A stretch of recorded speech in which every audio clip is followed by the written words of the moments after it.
반갑습니다. 돈쌤 정현두입니다. 오랜만에 올려드리는데 어차피 온라인으로 강의를 할 것 같아서 좀 형태를 좀 바꿔서 이제 좀 앉아서 해보겠습니다. 다른 유튜버들도 뭐 이렇게들 많이 하니까 저도 한번 따라해보죠. 오랜만에 어떤 이야기를 한번 해볼까 고민을 좀 해봤는데 요즘 시장이 뭐 중요한 일이 뭐 많다면 많고 뭐 적다면 적은데 지금 뭐그 작년처럼 그렇게 뭐 정책이 쏟아지고 뭐 그런 상황은 아니고 약간 지금 눈치 보고 있는 상황이잖아요. 그래서 이거 하락하기도 좀 못하고 상승하기도 좀 못하는 이렇게 눈치 보기 장세가 계속되면서 지금은 약간 조정세에 들어갔는데 뭐 사실 악재가 많이 나온 것 같지만 시장이 그렇게 또 확 무너지지도 않아요. 그래서 강세장이 아직 뭐 끝났다고 말하기도 좀 어려운 상황인 것 같은데 아무튼 뭐 지금 이 상황에서 일단은 가장 좀 흥미롭기도 하고 좀 뭐 뉴스를 많이 소위 장식했다라고 할 만한 건 여기 뒤에 나와 있죠. 중국 이야기입니다. 중국이 뭐 중국한 건 뭐 하루 이틀 일은 아닌데 좀 이번에 좀 셌잖아요. 그래서 한번 얘기를 좀 해볼까 하는데 보시죠. 뭐 중국 이야기하면 다 아실 텐데 지금 이제 작년 11월쯤이었나요? 그때 뭐 엔트그룹 IPO 하던 거 전날에 뭐 뒤집어지기도 하고 지금 이제 그 테크 기업에 대한 압박이라고 해야 될까? 이런 것들이 많아지고 또 디디투싱 같은 경우도 이제 사실 좀 굉장히 위험한 상황이 좀 몰려 있는데 거기다가 더 추가를 해가지고 지금 그 교육 테크 기업들이 이제 날벼락을 맞았는데 지금 이제 탈에듀 같은 경우도 이제 그 특히 미국에 상장돼 있는 에듀테크 기업들이 가장 크게 맞았는데 사실 뭐 공산당의 발표를 보면 이거 뭐 장사하지 말라는 거예요. 장사하지 말라는 건데 그 일단은 비영리 단체로 다 전환을 해라. 보통은 이런 제도가 나오면 오늘까지는 이렇게 하고 앞으로는 언제부터는 뭐 이런 식으로 한다는 건데 그런 거 없죠. 그냥 지금까지 하고 있었던 모든 소위 말하는 학원들은 다 비영리 단체로 전환을 해라. 비영리 단체가 뭐예요? 돈 벌지 말라는 얘기잖아. 그리고 앞으로는 또 허가적으로 변경을 하는데 지금 이미 하고 있던 사람들도 다시 허가를 받아야죠. 그럼 허가제로 해준다고 해놓고는 허가를 안 내주겠지. 그리고 또 자본화가 금지됩니다. 자본화가 금지된다는 건 쉽게 말해서 뭐 자본 키우지 말란 얘기예요. 그 대기업 되지 말란 얘기고 그 어디서 자본 끌어와가지고 뭔가 하지 말란 얘기인데 여기에는 외국인 투자 금지도 포함됩니다. 그리고 이제 6살 이하의 취학 이전에 온라인 교육이 지금 우리나라도 많이 하는데 중국도 정말 많이 하거든요. 제 친구들이 뭐그좀 중국에서 사업하는 친구들이 많아가지고 그 아이들 좀 많이 하고 있고 의외로 잘 되고 있다고 하던데 이제 날벼락 맞은 거예요. 그냥 쉽게 말해서 그냥 장사하지 마라는 거예요. 그러면 이제 뭐 주가는 뭐 볼 것도 없죠. 뉴스 다 보셨을 테니까 이제 그냥 하루 이틀 뭐 지금 또 그 이후로 계속 변동이 있기 때문에 그냥 연초부터 해서 YT 들어보면 타레도 같은 경우는 지금 뭐 한 91% 정도 빠져 있는 상태고 신동반 교육 같은 경우도 뭐 거의 90% 수준으로 빠져 있고 뭐 다른 더 기업들도 뭐 거의 비슷한 상태입니다. 뭐 날벼락도 이런 날벼락이 없는데 일단은 그리고 요즘에 또 그 요즘 뭔가를 할 때 다 앱을 깔아서 하는 거잖아요. 어떤 서비스든 간에 그게 뭐 교육이 됐던 뭐가 됐던 그런데 이제 중국에도 이제 한국의 앱스토어나 구글 플레이 같은 게 있을 거 아니에요. 거기서 이제 이거를 관장하는 그 공업정보화부라는 데가 있는데 여기서 이제 업로드되는 모든 앱의 적정성을 검토하겠다. 이 적정이라는 말이 조금 웃기긴 한데 일단 그 기준을 볼게요. 네 가지 기준을 제시했습니다. 일단 네 가지 기준을 보고 적정한지를 보고 이제 업로드를 해줄지 아니면 업로드 된 것도 조차 지워버릴지 디지추칭처럼 이제 그 네 가지 기준은 일단 시장 질서 교란 행위 뭐 이거는 뭐 그럴 수 있어. 두 번째 소비자 권리 보호. 뭐 그것까지 뭐 그래요. 뭐 할 수 있고 또 중국이 굉장히 좀 보고 있는 데이터 안보 침해. 그 디지추칭은 아마 여기서 걸리겠구나 그런 애들은. 근데 이제 네 번째가 재밌어요. 기본적인 자격 수준에 부합하지 않는 경우. 근데 이 기본적인 자격이 뭡니까? 한마디로 공산당이 봤을 때 마음에 안 들면 그냥 조져버리겠다는 거죠. 아무리 그 공산주의라고 해도 이게 한 사람 한 기업이 아니라 한 산업 자체의 그 존폐 기로에 몰릴 수도 있는 이런 발표를 하루아침에 한다는 거는 좀 굉장히 뭐 어떻게 보면 좀 현대판 문화대혁명인가? 뭐 이런 생각도 좀 들고 좀 과격하게 표현을 하면 그러다 보니까 당연히 이제 이거에 즐겁하는 외국인들의 그 이탈이 컸죠. 그래서 그 유명한 캐시우드 돈누님도 이제 미국 테크 기업에 대한 그렇게 테크 기업을 좋아하시는 돈누님도 이제 중국 테크는 이제 중국 쪽으로는 이제 오줌도 안 눌 거야를 말씀을 하신 거고 그래서 그 다음 날에는 또 외국인들이 너무 빠지니까 아니다 뭐 우리 그 해외 IPO 계속 허가할 것이다라고 해서 뭐 일부는 또 반등을 하기도 하고 또 어제 하루 반등했다 오늘 다시 빠지기도 하고 뭐 지금 어떻게 될지 모르는 거예요. 그러니까 그거죠. 있을 수 없는 상상할 수 없는 정책이 나와버렸기 때문에 또 어떤 일이 또 어떤 걸로 벌어질지 모른다는 거죠. 그래서 이게 뭐 좋게 말하면 뭐 저가 매수 기회가 될 수 있고 뭐 여러 가지가 있는데 그런 걸 말하기에는 지금 이제 좀 굉장히 좀 이례적인 상황이다 라는 거고요. 그럼 이제 일단 중국에 대해서 갑자기 왜 저러나 분위기가 안 좋아진 건 맞죠. 뭐 엔트 그룹 때부터 안 좋아졌고 뭐 마윈이 한꺼번에 하루아침에 날아가고 뭐 분위기가 안 좋은 건 알고 있었는데 이렇게까지 하는 데는 이제 중국에 대해서 좀 고민 좀 필요하다. 아니, 중국이 지금 이제 올해 같은 경우는 이제 중국 공산당이 이제 그 창당한 지 100주년이 됐죠. 사실 중국이 건국된 것보다 이제 건국은 이제 100년이 좀 애매한데 그 공산당이 국가보다 먼저 이제 출발을 했기 때문에 공산당이 이제 100년이 된 거고 1921년에 이제 그 중국 공산당이 창당이라고 하니까 좀 웃긴데 어쨌든 창당이 되고 이제 2021년이니까 딱 100년이 된 거예요. 100년이 된 거고 그러면 보통 이제 그 중국은 이제 사회주의고 계획 경제잖아요. 그러니까 뭔가 이제 사회주의라면 이제 통제를 많이 하고 그리고 계획이라고 계획 경제라면 정말 계획을 많이 짜는 거잖아요. 그러면 이제 이게 중요한 숫자 뭐 100주년, 50주년 뭐 이런 거 나오면 이제 뭔가 좀 바꾸기도 하고 뭐 이런 것들이 있을 거잖아요. 이제 그런 상황도 있는 데다가 또 내년은 일단 시진핑이 이제 사실상 연임이지만 그걸 좀 더 확정을 해야 되는 상황이다 보니까 뭔가 좀 이게 그 체제에 대한 거라든지 뭐 이런 것들이 좀 변화가 좀 클 수밖에 없어요. 일단 중국의 개혁 개방이 이제 덩샤오핑 때 뭐 시작을 할 때 우리가 그렇게 많이 들었던 게 이제 그 흥묘양묘 그러니까 뭐 까만 고양이든 하얀 고양이든 돈만 벌면 되는 거 아니냐. 라고 해서 이제 일단은 돈을 벌 수 있는 사람이 먼저 벌어라. 원래 근데 공산주의가 그게 아니잖아요. 공산주의는 이제 잘 살면 같이 잘 살고 못 살면 같이 못 살아야 되는데 근데 일단 그랬다가는 이제 답이 안 나오니까 이제 너무 이제 문화 대혁명의 효율성도 크고 뭐 여러 가지 문제가 있다 보니까 일단 벌 수 있는 애들이 먼저 벌자. 이게 말하는 이제 소위 말하는 이제 선불원. 그러니까 먼저 일단 돈부터 벌어. 선불원을 하게 된 거고 근데 이제는 중국 안에서 축적된 자본이 굉장히 많죠. 지금 뭐 G2로 하고 GDP 규모로 보면 뭐 확실한 거는 중국이 이제 규모만큼은 미국을 이제 역전하는 거는 이제 크게 이변이 없을 정도로 이제 그 먼저 돈을 벌 수 있는 사람들은 이제 먼저 돈을 많이 벌었죠. 이제 그 다음은 뭐냐? 이제 여기서 이제 공부론입니다. 공부하자는 게 아니고 가치 부유하자는 거죠. 가치 부유하자. 근데 이게 가치 부유하자는 말이 같이 잘 살자는 말이 참 말은 아름다운데 이게 못 사는 사람들이 잘 살아져가지고 같이 잘 살면 참 좋은데 이런 경우는 거의 없죠. 이런 경우는 거의 없어요. 보통은 이제 못 사는 사람들이 잘 사는 사람들이 못 살아져가지고 이제 빈부격차가 많이 줄어요.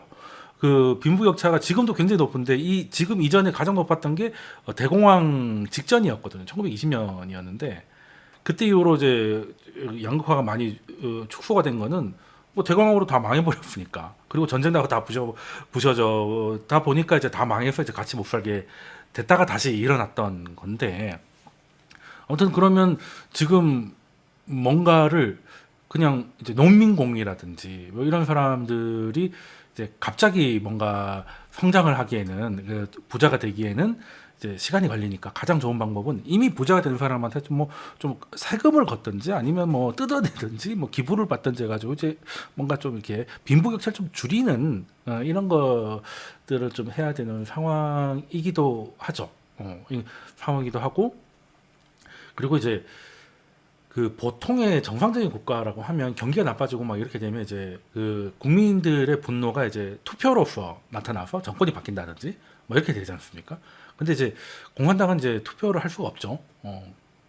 그러면 이제 바꾸고 싶으면 그냥 이 혁명이잖아요.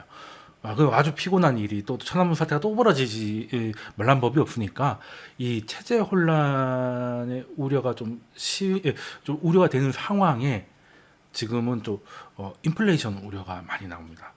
그러니까 사실 그냥 잘 사는 사람 못 사는 사람 뭐 차이는 늘 있어갖고 중국에 뭐 하루 이틀 일은 아닌데 그게 이제 밥도 못 먹게 될 정도로 이게 인플레이션이 커져가지고 그런 상황이 되면 이제 사회적 스트레스가 굉장히 높아지는 건 사실이니까 일단은 중국 당국의 긴장감이 높아진 상황이다. 높아진 상황인 건 좀 충분히 이해가 될 것 같고 자 그런데 요즘 좀 재밌는 게 마윈이 이렇게 작년 11월에 이제 어떻게 보면 이제 영린을 품은 거죠. 이제 그건 조금 이따 설명드릴 건데 이제 그런 얘기를 하고 나서 이제 당시 뭐 엄청난 규모의 IPO가 전날에 철회가 되고 이제 마윈은 뭐 사라졌다가 갑자기 뭐 나타나가지고는 뭐 갑자기 뭐 어디서 뭐 엄청난 일이 있었던 것 같은데 말을 안 하는 것 같은 그런 표정으로 이제 사람이 바뀌니까 마윈이 이제 상징과 같은 사람이었지 그 비슷한 중국에도 대형 테크 기업들의 총수들이 뭐 창업자들이 있을 거 아닙니까? 이제 그 사람들이 이제 알아서 눈치껏 기는 거죠. 그래서 재밌게도 마윈이 그렇게 된 이유로 중국에 좀 알아줄 만한 그런 이제 그 창업가들의 기부가 줄을 잇습니다. 뭐 대표적인 게 이제 여기 보면 이제 샤오미 레이진 그 창업자가 22억 달러를 기부했죠. 22억 달러면 뭐 한 2조 5천억 정도 되는 기부 센데 또 메이탄 같은 경우는 이제 중국의 배달의 민족이죠. 네, 왕신 공동 창업자도 23억 달러 뭐 거의 한 3조 가까이 한 거고 뭐 틱톡도 7억 7천만 달러를 기부를 했고요. 거의 뭐 900억 원 정도 되는 돈일 겁니다. 그리고 텐센트 같은 경우는 이제 또 8.7조 원으로 이제 원화로 규모로 이제 사회적 프로그램 뭐 지속 가능 뭐 이런 걸 하나 만들어 가지고 거기다가 이제 기부를 한 거죠. 왜 갑자기 중국의 창업자들이 이제 중국의 사회를 걱정하고 미래를 걱정하고 애국심이 늘어났는지는 말은 안 하지만 왠지 알 것 같다는 거죠. 뭐 마윈도 돈을 냈습니다. 마윈이 이제 돈을 낸 건 이제 과징금으로 한 3조 정도 됐는데 뭐 3조 내기만 하고 끝난 게 아니죠. 그냥 아예 거의 사라졌고 지금 어디 그 지방 이런 데 가가지고 뭐 인터넷 교육하겠다 뭐 이런 식으로 사람이 완전 바뀌어 있는데 그 뇌세척이라고 하죠. 뭐 중국에서는 잠깐 사라졌다가 오면 사람이 살아있는데 여기 CPU가 바뀌어 있는 듯한 뭐 이런 일들이 은근히 좀 생기다 보니까 그 눈치 있는 사람들은 이제 내가 뭐 돈은 많지만 목숨은 하나잖아요. 이제 그렇게 알아서 아니면 뭐 그 벌금을 낼래 아니면 아니면 그냥 기부 좀 우아하게 기부를 할래 뭐 이런 게 있을 수도 있죠. 뭐 중국이니까 못할 수도 뭐 그런 것도 아닌 것 같고. 그래서 일단은 그 중국은 일단은 이제 우리가 사회주의, 뭐 공산주의라고 하면 뭐 선거가 없고 뭐 이렇게 독재야, 뭐 이렇게 약간 추상적으로 생각을 하시는데 뭐 그게 틀렸다는 건 아닙니다. 근데 이제 그 사회주의에서 가장 중요한 게 뭐겠느냐? 일단은 중국이 의외로 이제 그 약간 미국과 비슷하게 민족도 많고 그 성도 미국은 주지만 이제 중국은 성이잖아요. 성도 거의 뭐 38개로 꽤 많은 데다가 그게 그냥 단순히 우리나라처럼 충청도 경상도 이런 게 아니라 이제 민족들 간의 자치구 비슷한 그런 것들도 꽤 많이 있지 않습니까? 거기 위구르나 이런 데 가면 딱 표면적으로 얼굴만 봐도 그냥 다른 민족 사람입니다. 워낙 핍박이 많이 받아가지고 이제 좀 정규직이 이런 데 가기 힘드니까 이제 다 이제 길거리에서 양꼬치 굽고 하면 중국이 이제 대표 음식 중에 하나가 돼버린 것도 약간 그런 것도 있어요. 중국이 뭐 양꼬치 언제부터 뭐 전통 음식 아니잖아요. 중국의 전통 음식은 저기 좀 남쪽에 상해나 뭐 이런 쪽이지, 아니면 저 동북 삼성 쪽에 저기 볶음 뭔가 뭐든 다 넣고 볶는 거, 아니면 찜 이런 건데, 양꼬치나 뭐 이런 것들은 사실 저 안쪽에 있던 게 그 사람들이 먹고 살 길이 없다 보니까 이제 좀 퍼져서 또 다른 하나 문화가 돼버린 뭐 그런 경우라고 하는데, 아무튼 그 중국이 그래서 그 중국이 늘 얘기하는 게 그거잖아요. 하나의 중국. 이 말인즉슨 중국은 하나가 아니라는 거거든요. 그러면 정권도 교체가 되지 않는 그 권위주의적 시스템에다가 그 일부 민족을 포용하는 게 아니고 억압을 하고 있는 이런 상황이다 보니까 이 소위 말해서 반사회자들에 대한 통제가 가장 중요한 그 아젠다, 핵심 가치가 된다는 건데, 그런데 또 미국하고 한번 이제 해보겠다고. 이게 시진핑이 좀 그런 거잖아요. 지금 시진핑 중국 하면은 이제 중국 사람들한테 얘기 들어보면 마오쩌둥이 이제 중국을 만들고 덩샤오핑 우리를 먹고 살게 해줬다. 이래서 이 두 명을 정말 이제 짱으로 보거든요. 근데 이제 시진핑이 그 급에 올라가고 싶은 거죠. 그러려면 이제 명분이 뭐겠냐. 마오쩌둥은 중국을 만들고 덩샤오핑은 우리를 먹고 살게 해줬고, 시진핑은 뭘 하고 싶었냐? 최고의 국가를 만들었다. 최고의 국가라면 미국인데 미국하고 맞먹거나 혹은 추월하는 거. 그래서 뭐 무슨 굴기 되게 많았죠. 그런 것도 있고 1대1로라든지 뭐 여하튼 굉장히 큰 일들을 많이 벌였는데, 그러려면 이제 장수들이 필요했던 거고, 그 이제는 뭐 예전처럼 전쟁으로 할 게 아니라 이제 기술이나 이런 것들이 필요했기 때문에 그 테크 기업들을 이제 굉장히 육성을 하고, 지금 뭐 아마존이니 뭐 페이스북이니 구글이니 유튜브니 그냥 다 중국에 되는 거 다 없잖아요. 다 막아놓고 그 아이디어를 그대로 뺏겨가지고 중국 큰 시장에서 키워준 거지 않습니까? 솔직히 알리바바가 아마존이 중국에 그대로 같이 들어와가지고 아마존 뭐 그 JP나 일본이나 이런 것처럼 똑같이 해가지고 했다면 알리바바가 이 정도까지 됐을까? 그것도 모를 일이죠. 그것도 모를 일입니다. 물론 뭐 토속화를 잘 돼가지고 잘했을지도 모르겠습니다만, 조금 뭐 다른 문제가 있을 수 있다. 그만큼 공산당 입장에서는 많이 키워준 겁니다. 그리고 뭐 특히 반도체 같은 경우는 뭐 돈을 뭐 엄청나게 뿌렸잖아요. 안 돼서 그렇지. 예, 그렇게 했는데, 그렇게 키워놨더니 문제는 앞으로 통제를 하려면 가장 중요한 게 데이터거든요. 근데 데이터를 공산당이 당연히 가져야 되는데, 데이터를 만드는 게 이제 테크 기업, 기술 기업이다 보니까 이것들이 약간 그 뭐라고 해야 되나? 이제 신흥 부조. 예전에 뭐 그 부르주아가 뭐 새로이 신흥 조선의 또 사대부가 막 떠오르는 그런 느낌으로 약간 그 돈도 지고 있고, 그러니까 쉽게 말해서 그거죠. 이제 미국 가가지고 좀 배워와. 라고 해서 거기서 배워온 거를 이제 그 자국 내 보호된 자국 내에서 좀 이제 이것저것 혜택을 주면서 키워놨더니 미국 돈을 그리고 또 미국에다 상장을 했죠. 엘레베마 ADR 같은 경우로. 그러면 미국 물 먹어가지고 미국 돈 먹은 놈들이 약간 이제 쉽게 말해 공산당을 깐다고 하긴 좀 그렇지만, 약간 혁신의 이름으로 약간 뭐라고 해야 되나, 약간 훈계 비슷한 마윈의 그때 인민은행장하고 다 있는, 뭐 시진핑은 없었지만 다 있는 그런 데서 중국의 핵심 가치를 건드리는 얘기를 하죠. 이게 규제를 더 풀어야 된다. 미국처럼 해야 이제 좀 더 혁신이 일어난다. 그건 이제 그 창업가들은 충분히 할 수 있는 얘기인데, 그 얘기를 중국에서 하면 안 된다는 거예요.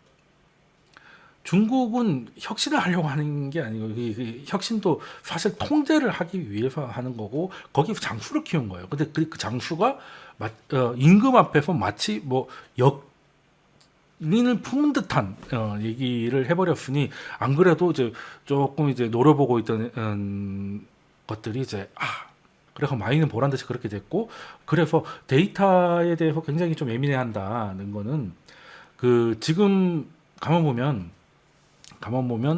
그 어느 기업이 더 그 많이 빠졌냐를 보면 대부분 이제 소프트웨어입니다.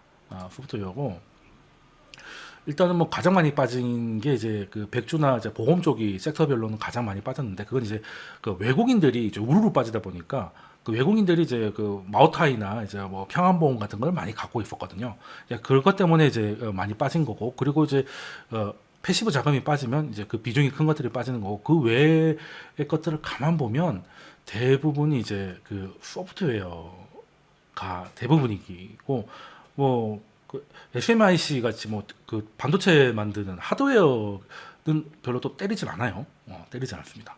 그러면 기술 기업 자체보다는 뭔가 데이터를 수집하는 그런 기업들.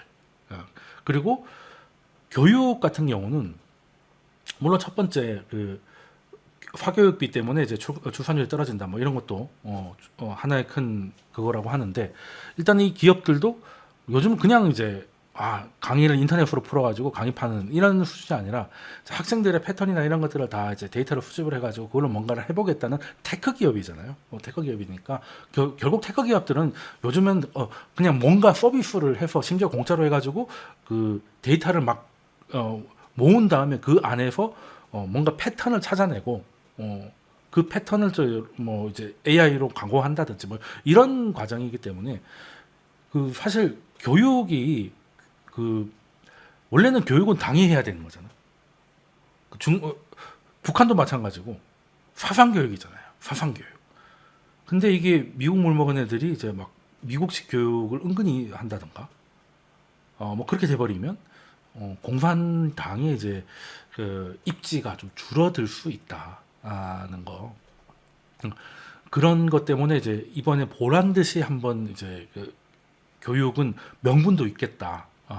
뭐 사실 그 명분도 말이 안 됩니다만 이제 그렇게 그 타겟이 되지 않았나 생각을 하고, 그래서 지금은 뭐 같은 그 소프트웨어 하더라도 뭐 바이두나 뭐 이런 게 약간 결이 다른 이런 기업들은 또 크게 이익이 없어요. 그 바이두는 왜 친정부냐, 뭐 사실 따지고 보면 친정부 아닐 수는 없는데, 그래도 뭐 그 중국에 이제 에서 검색하면 검색 안 되는 것들이 되게 많지 않습니까?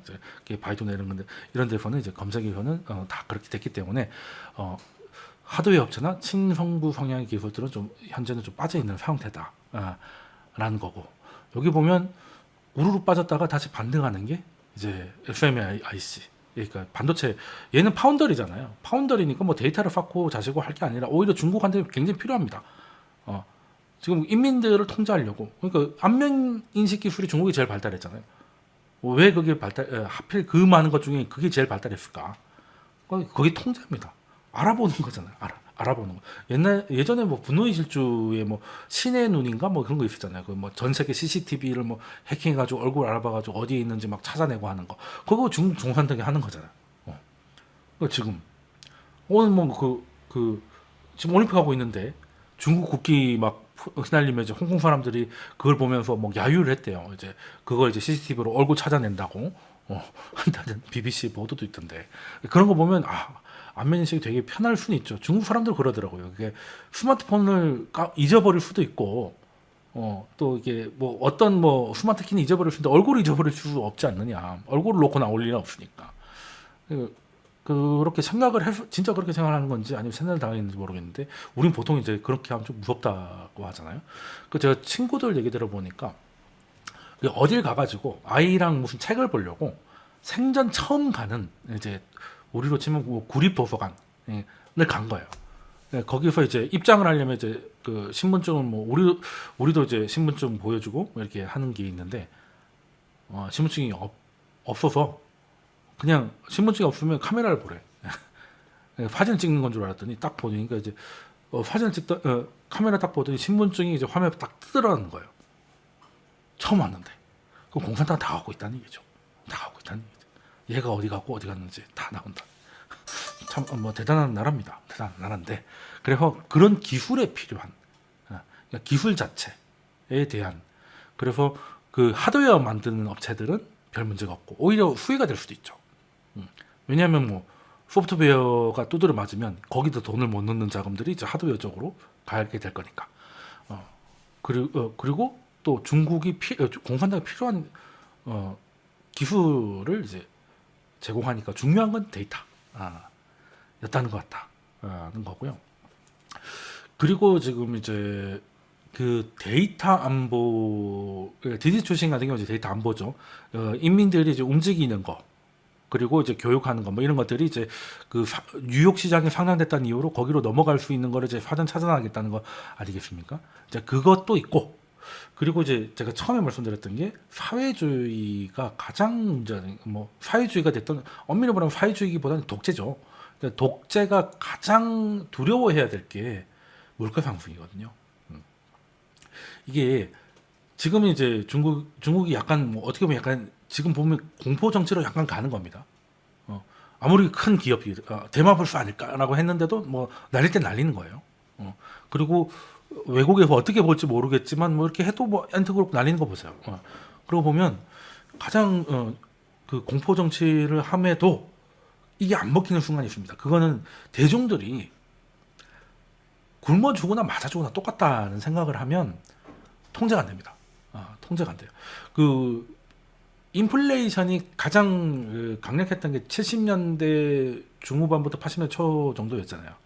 인플레이션이 전 지구를 뒤덮은 게 이제 80년대 정도 됐는데, 물론 이제 80년에 폴 볼커가 이제 금리를 폭력적으로 올리고 하면 중반부터는 좀 정리가 좀 됐는데, 그 후유증이 남아가지고 그에 대한 80년대가 특히 민주화에 대한 요구가 여기저기서 터져 나오는데 대표적인 게 우리나라잖아요. 그때 부망쟁이 일어났던 게, 그때 CPI가 그 소비자 물가 지수가 정부 발표 19%예요. 지금은 19%가 뭡니까? 1.9%도 잘 안 나오는데. 그러니까 정부 발표가 19%면 실제 장바구니 물가는 뭐 어마어마했겠죠. 근데 천안문 사태가 있었을 때 중국 CPI도 19%입니다. 거의 20% 정도 찍으면 그냥 이거는 굶어 죽으나 맞아 죽으나 똑같거든요. 왼쪽 사진 보시면 이게 중동해범입니다. 중동해범. 이때도 그 금융위기 이후에 뭐 양적 완화라든지 재정정책 수명, 인플레이션이 살짝 올라왔던 게 2010년, 2011년이에요. 그때 이제 인플레이션 때문에 먹고 살기가 힘들어지고 인생이 팍팍해지는데 뭔가 사건이 하나, 자스민 청년이 뭐 분신자살하는 사진이 동영상이 트위터에 돌아다니기 시작하면서 이제 묵혔던 분노가 폭발을 한 게 이제 자스민 혁명, 아랍의 봄인데, 그래서 중국의 바이두 이런 데가 자스민이 검색이 안 돼가지고 자스민 자파가 판매가 안 됐다, 뭐 이런 얘기도 들어보셨을 거예요. 그럼 제가 이제 이런 얘기를 하는 이유가 뭐냐면, 그만큼 물가 상승이 사회주의 국가들, 독재 국가들한테 치명타입니다. 그 무가베라고 들어보셨을 거예요. 그 짐바브웨 아시죠? 그 100조 달러, 뭐 100조 달러로 계란 3개 살 수 있다. 그 무가베가 그냥 인플레이션으로 유명한데 엄청난 그 내전 속에서도 독재를 좀 잔인하게 하거든요. 그 우리 예전에 왜 투표할 때 뭐 이렇게 뭐 가짜 뉴스 하고 이런 것은 아닙니다. 거기는 투표를 하긴 하는데요. 반대파들은 두 손 모고 자릅니다. 그냥 투표를 못하게 그냥 손을 없애버리는 거지. 그 정도로 이제 40몇 년간 이렇게 독재를 했던 정권도 아랍의 봄 때 그때 넘어갑니다. 물론 그러고 나서 다시 돌아오긴 하지만, 또 그 외에도 이집트라든지 뭐 시리아라든지 그때 젊은층은 태어날 때부터 대통령은 똑같았었어요. 그런데 갑자기 이렇게 목숨을 걸고 이렇게 봉기를 일으켜가지고 권위주의 정부를 끌어내렸냐? 그건 이제 굶어 죽거나 맞아 죽거나 똑같으니까. 근데 중국이 지금 인플레이션 걱정 안 되겠습니까? 지금 뭐 인플레이션이 연준은 뭐 일시적이다. 물론 그거 가지고 이제 인터넷에서 많이 놀리는 민도 돌아다녀요. 그런데 사실 이런 식의 인플레이션은 연준이 금리 올려가지고 잡을 수 있는 성격도 조금 아니긴 합니다. 올리려면 좀 많이 올려야 되고 부작용이 좀 빡센 거죠. 근데 아무튼 인플레이션이 실물에는 꽤 영향이 있어요. 그래서 지금 연준도 일시적이긴 하지만 생각보다 높다. 일시적이긴 하지만 생각보다 높고 길게 진행될 수 있다. 이런 식으로 점점 좀 톤이 좀 변해가는 것도 있는데, 어쨌든 우리만 느끼더라도 지금 인플레이션은 무시 못할. 그러니까 이게 구조적으로 갈지 그건 나중 문제고 지금 당장 굉장히 높다는 말이에요. 특히 중요한 게 뭐겠습니까? 먹는 거. 그 요즘 앞으로는 이 두 개가 핵심일 거예요. 먹는 거랑 전기.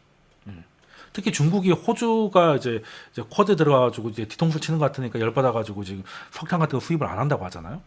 그랬더니 이제 발전하기가 좀 힘들어. 전기도 좀 모자라서. 그래서 비트코인 때리고 막 하지 않습니까? 그래서 중국의 입장에서는 지금 인플레이션 잡아야 된다. 인플레이션 잡아야 되고 이게 그 어느 정도냐면 특히 이제 얼마 전에 원자재 가격 폭등할 때 구리하고 찰강 막 랠리를 할 때요. 그때 잠깐 이제 다시 이제 급락을 좀 했던 게 중국이 이제 정부 비축분을 이제 풀어서 우리도 뭐 쌀이나 뭐 배추가 너무 하면 이제 정부가 갖고 있는 거 풀잖아요. 그런 거랑 똑같은 일이 벌어졌는데 그게 사실 중국 정부가 그 원자재를 비축분을 푼 건 사실상 처음입니다. 그 정도로 이제 인플레이션에 대한 경계가 장난 아니다는 거고 그래서 이번에도 그 하락한 거 보면 뭐 그 백주하고 보험이 먼저 빠졌다는 거는 아까 말씀드렸고 이거는 이제 그 외국인 그것 때문에 그 다음에 헬스케어, 통신, 레저, 숙박, 제약, 항공, 부동산 뭐 이런 것들 이제 대부분 보면 대중 소비재예요. 대중 소비재 한마디로 물가와 관련됐다. 그러니까 쉽게 말해서 하나를 보란 듯이 목을 탁 친 다음에 나머지 애들이 이제 돈 많은 재벌급들은 기부를 하고 다른 기업들은 이제 가격을 낮추겠죠. 가격을 그래 인플레를 잡을 거 아니야. 인플레 올라오면 지금 시진핑이 큰 이제 왕관을 또 써야 되는데 인플레 올라가지고 분위기가 좀 안 좋으면 안 되니까. 그리고 이게 또 구조적으로 되면 사회적인 압박이 좀 커지니까 지금 보면 중국은 제가 봤을 때 데이터에 대한 그리고 이제 신흥 그런 테크주의자들을 조금 그 데이터 안보를 확실히 하고 그러면서도 사회 전반적으로 인플레이션 압력을 완화시키기 위해서 다소 무리하지만 이제 탄압에 나섰다. 우리도 비슷한 거 했습니다. 우리 그 문재인 정부 처음 때 그 소득주도 성장 갖고 많이 싸웠는데 최저임금 올리고 낮추는 것 아니 뭐 낮추는 건 없죠. 어쨌든 그 얼마나 올리는 거 가지고 뭐 그것 때문에 다른 게 다 사라졌었는데 그래서 아무튼 지금은 중국 같은 경우는 인플레이션 통제가 굉장히 중요하다고 생각하는 것 같고 그게 맞다고 생각해요. 지금 그 뭐 제가 공산당을 응원하는 건 아니지만 굉장히 좀 중요한 건 맞다. 이때까지 영원할 것 같은 독재 정권이 무너졌을 때 다 하나같이 물가가 생각보다 많이 올라서 사람들이 그냥 다 뛰쳐나올 때 무너졌다는 겁니다.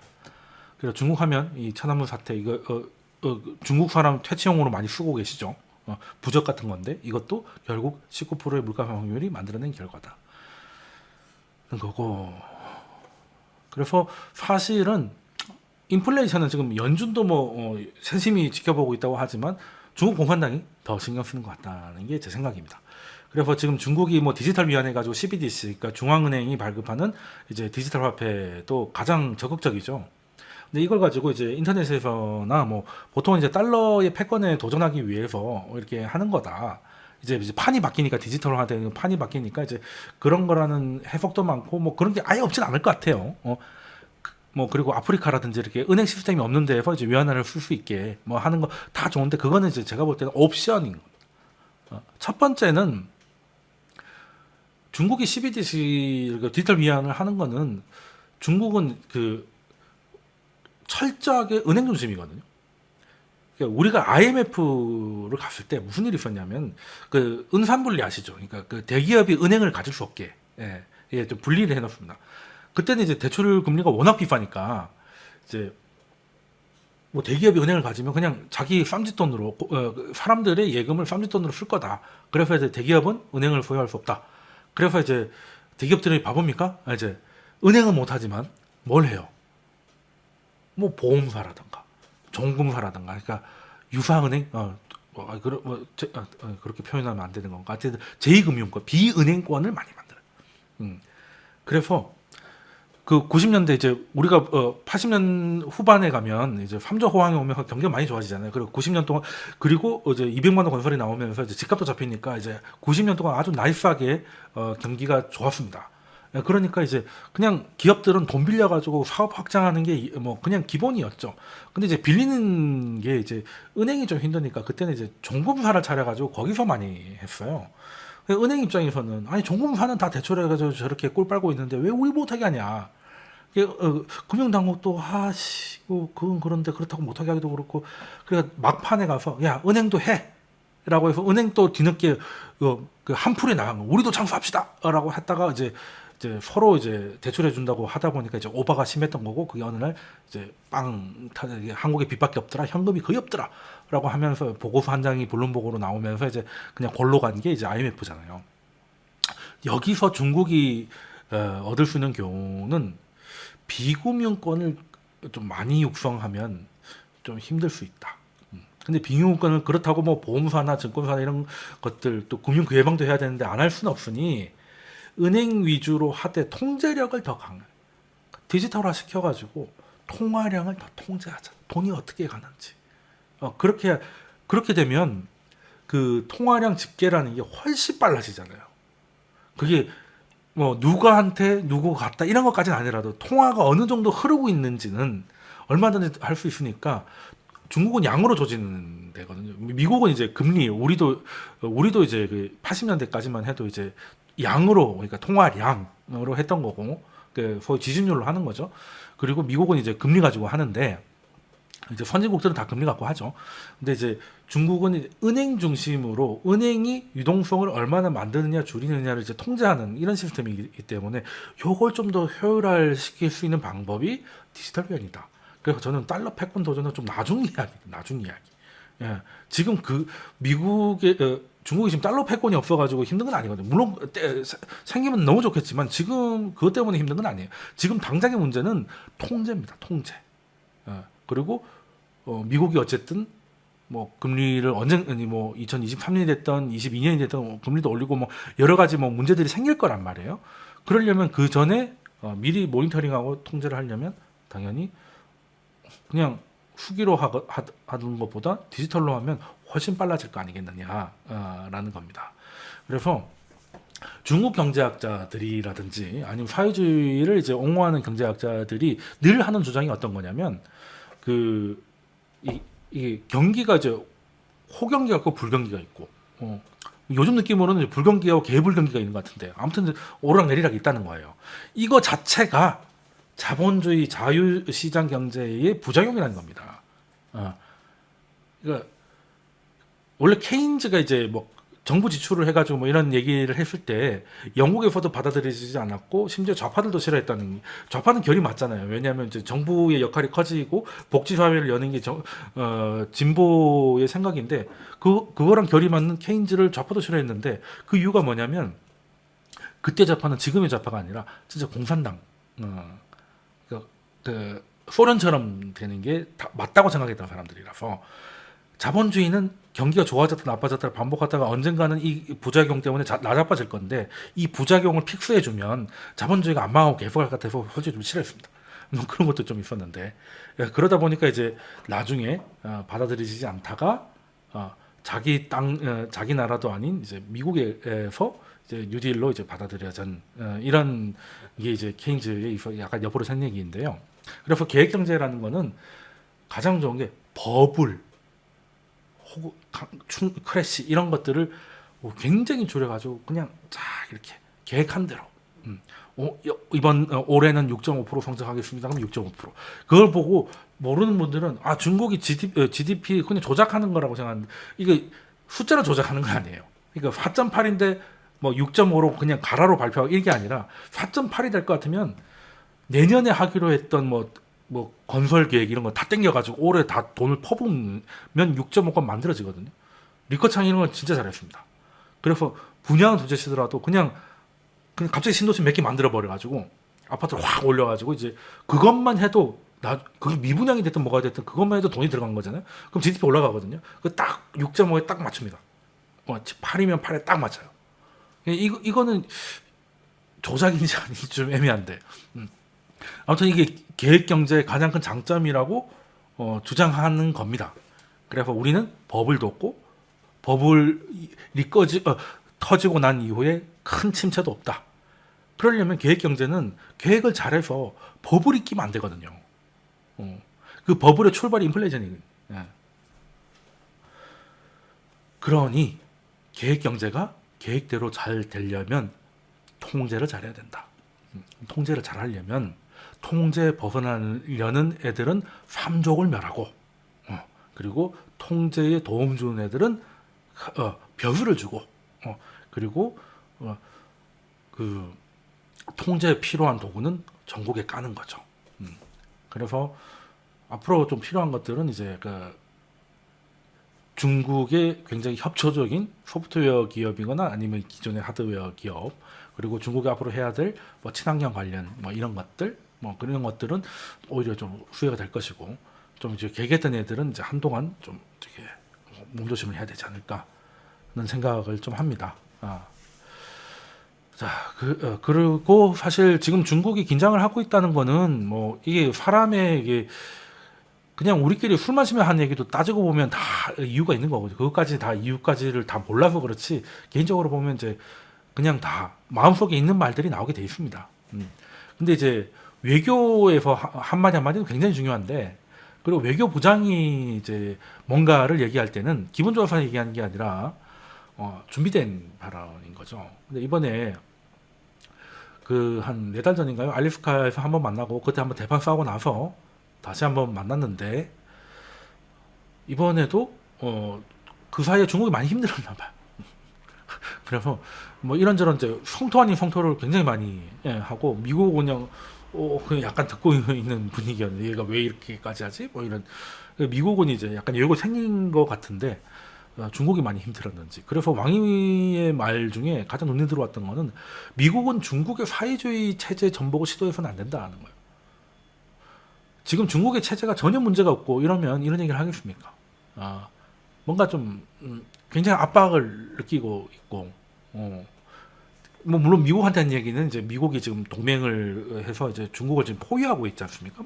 심지어 러시아한테도 노드스트롬을 이제 뭐 해가지고 자기 편을 만들려고 하고, 뭐 심지어 이제 북한하고도 뭔가 좀 다시 대화의 창이 열릴 것 같은, 뭐 그러니까 언제는 뭐 연락사무소를 폭파시키는 애들이 갑자기 뭐 전화를 하기도 하고 막 이렇게 된 거잖아요. 그런 외부적인 상황을 얘기한 거겠지만, 내부도 지금 인플레이션이라든가 뭐 아니면 또 신흥 그 기술 기업들의 이제 데이터가 해외에 나갈지도 모른다는 불안감, 뭐 이런 것들이 이제 많은 이제 공산당을 좀 긴장을 시키고, 특히나 중요한 이게 100주년 그리고 그 시진핑의 이제 정말 시황제로 가는 하나의 과정을 앞두고, 이런, 그래서 중국 아시잖아요. 이런 중요한 일 있을 때는 조용해야 돼. 아무 일 없어야 돼. 딱 그런 게 있잖아요. 약간 옛날의 꼰대 마인드. 딱 오늘 중요한 날이니까 재수없는 소리 이런 거 절대 하지 마. 딱 약간 이런. 그래서 미리 사전에 탁탁탁탁 쳐놓는 거 아닌가 생각을 합니다.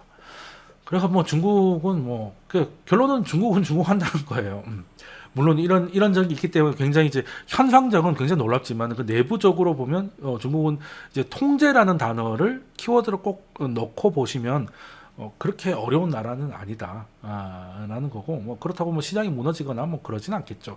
지금 그리고 이제 중국이 이런 이유로 시장을 때렸기 때문에 중국의 충격이 한국이나 글로벌 시장으로 가는 데 좀 제한적이다. 이건 자기 그 집안일이에요. 어떻게 보면 집안일이기 때문에 이게 그 크게 글로벌리하게 좀 크래시를 가기는 좀 힘들 것 같고, 오히려 후회주가 나타날 수도 있죠. 시장이 조금만 안정이 되고 중국 당국의 이제 톤이 어느 정도구나, 시장이 눈치챌 정도가 되면, 그래 뭐 오케이 여기까지 하면 이제 뭐 그때부터는 이제 그 후회주 찾기에 나서겠죠.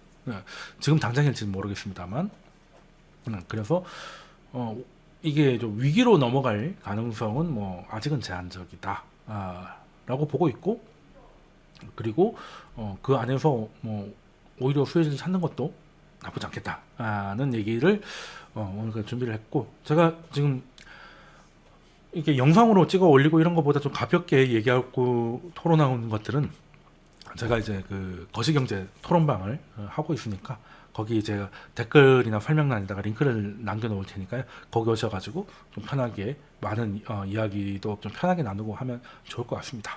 그럼 다음 또 영상 때 뵙도록 하겠습니다. 감사합니다.